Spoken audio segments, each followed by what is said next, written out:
दोस्तों नमस्ते नमस्कार, कैसे हैं आप सब। उम्मीद करता हूँ अच्छे होंगे और मन लगाकर पढ़ाई कर रहे होंगे। ठीक है, तो मेरे भाई आज हमने लिया है क्लास 10वीं का। कौन सी क्लास का? क्लास 10वीं, क्लास 10th। ठीक है, क्लास 10th का हमने क्या लिया है, आज मैथ सॉल्व करने वाले हैं। और मैथ जो है ना यहाँ पे धू धू के जलेगा। आज क्या होगा? धू धू के जलेगा। ठीक है, तो अपने से मत लीजिए। अब सवाल को आज हम आग लगाने वाले हैं। ठीक है, एक्सरसाइज 10.1, एक्सरसाइज 10.1 कौन सवाल है? एक्सरसाइज 10.1। और ये जो है ना, ये Bihar plus UP plus MP plus Jharkhand, ठीक है, ये सभी बोर्ड में काम आने वाले हैं सवाल। ठीक है, ऐसा नहीं है कि ये सवाल केवल बिहार में ही काम आता है। जितने भी स्टेट का बोर्ड एग्जाम है ना क्लास 10वीं का, वो सभी में इसमें से सेम सवाल लेगा, खाली जो ना एक्सरसाइज आगे पीछे रहता है। ठीक है, तो आप वीडियो को देख सकते हैं। आज मेरा जो मेन चैप्टर है ना, उसका नाम है ब्रीथ। क्या नाम है? ब्रीथ। और ब्रीथ का है 10.1। कौन चैप्टर है? 10.1। ठीक है, इसमें देखते हैं पहला सवाल। कौन देखते हैं इसमें? पहला क्वेश्चन, पहला सवाल क्या है? एक वृत्त में कितनी स्पर्श रेखाएं हो सकती है? एक वृत्त में, तो देखो ये है मेरा वृत्त, ये क्या है? वृत्त। ये बोला है कि कितनी स्पर्श रेखा हो सकती है, तो स्पर्श तो अनेक होगा ना। आप यहाँ भी टच कर सकते हैं, यहाँ पर टच कर सकते हैं, यहाँ पर टच कर सकते हैं, यहाँ पर टच कर सकते हैं। ठीक है, यानी जितनी आपकी इच्छा। तो इसका आंसर क्या होगा? पहला का आंसर होगा अनेक। पहला का आंसर क्या होगा? अनेक। ठीक है, और एक नंबर हमने सोल्व कर लिया। कौन सी सवाल है? दो में कितना सवाल है? 5 सवाल है। दो में कितना सवाल है? 5। तो दो का पहला क्या सवाल बोल रहा है? रिक्त स्थानों की पूर्ति कीजिए। रिक्त स्थानों की पूर्ति कीजिए। ठीक है, पहला कौन सवाल है? किसी वृत्त की स्पर्श रेखा उसे डॉट डॉट बिंदु पर प्रतिच्छेद करती है।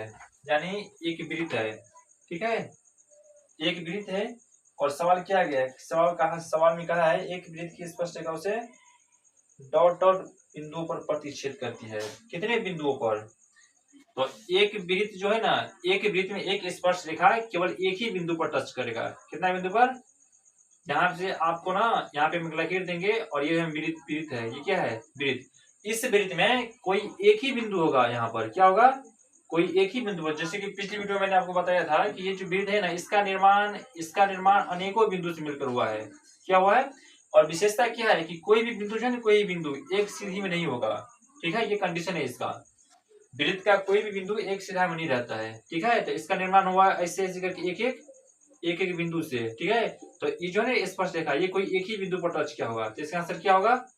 एक। इसका आंसर क्या होगा? एक। अब चलते हैं हम सवाल नंबर 2 पे। सवाल 2 क्या बोलता है? वृत्त की दो बिंदुओं पर प्रतिच्छेद करने वाली रेखा। ये मैंने बताया था ऑलरेडी। यहाँ पे दो बिंदु, यहाँ पे मान कर एक बिंदु यहाँ पे होगा टच और एक बिंदु यहाँ पर, कहीं भी टच कर सकते हैं, इस साइड कहीं पर भी।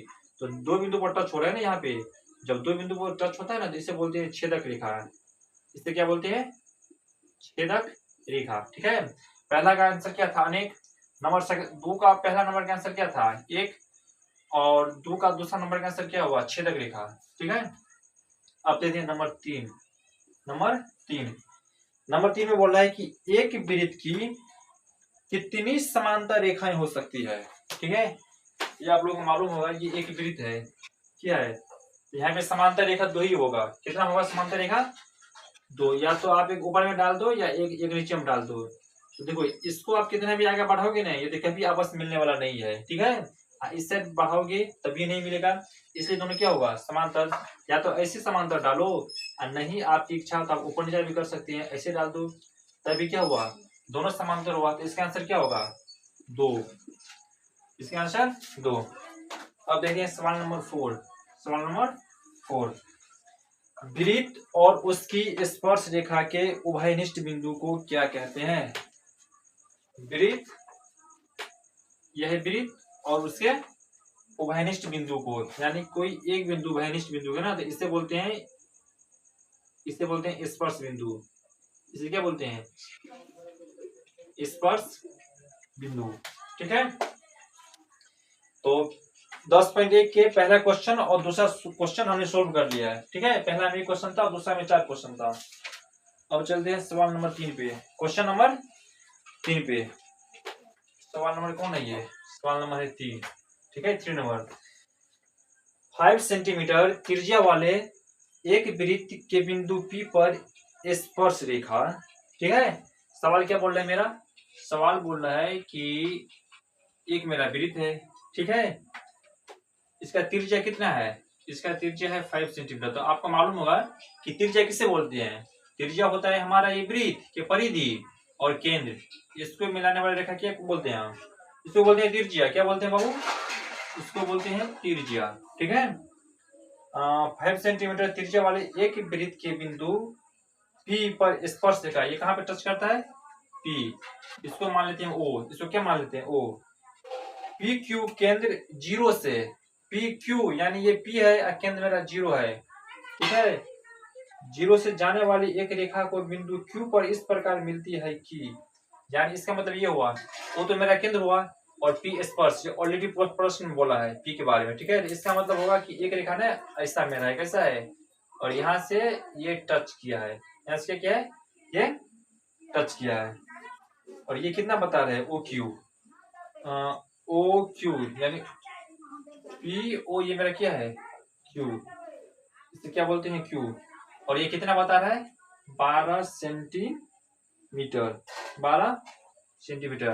तो आपको बोल रहा है कि इसका मान क्या होगा? QP का।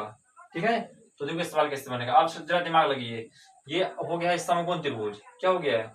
यहाँ पे देखो, त्रिज्या PO कितना है? त्रिज्या PO है 5 सेंटीमीटर। 5 सेंटीमीटर। ठीक है, और OQ कितना है?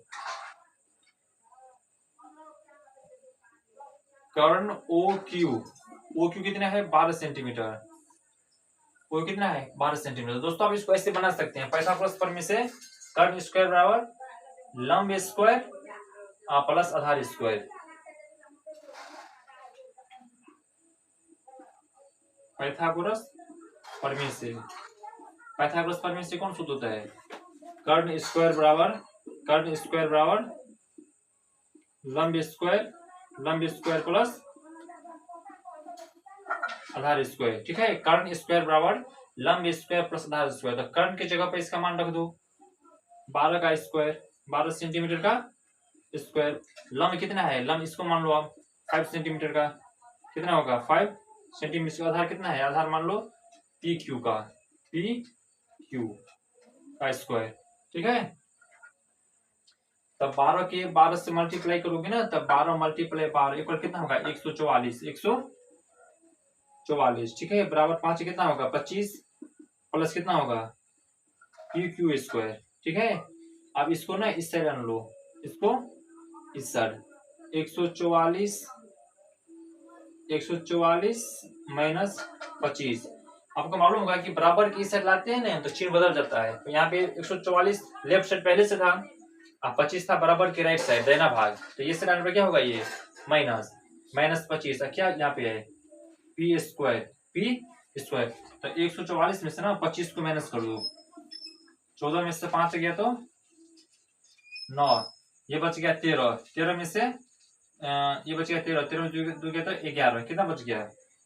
11 यानी कि 119 बराबर कितना होता है? PQ square. इसको आप सीधा कर लो, इसे आप सीधा कर लेते हैं हम। PQ स्क्वायर बराबर कितना बच जाएगा? 119 सेंटीमीटर। ये पूरा किस चीज में है? ये पूरा सेंटीमीटर में है। ठीक है, अब आपको मालूम होगा ये भी चीज कि अगर PQ पर से रूट स्क्वायर हटाएंगे ना तो ये वाली संख्या पर क्या चढ़ जाएगा? Root 119 centimetre. ठीक है, अब मेरे को निकालना क्या था? निकालना था PQ का मान। कितना निकालता है PQ का मान? इसीलिए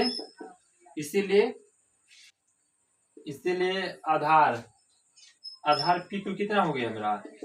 तो रूट 119 सेंटीमीटर क्या है आंसर।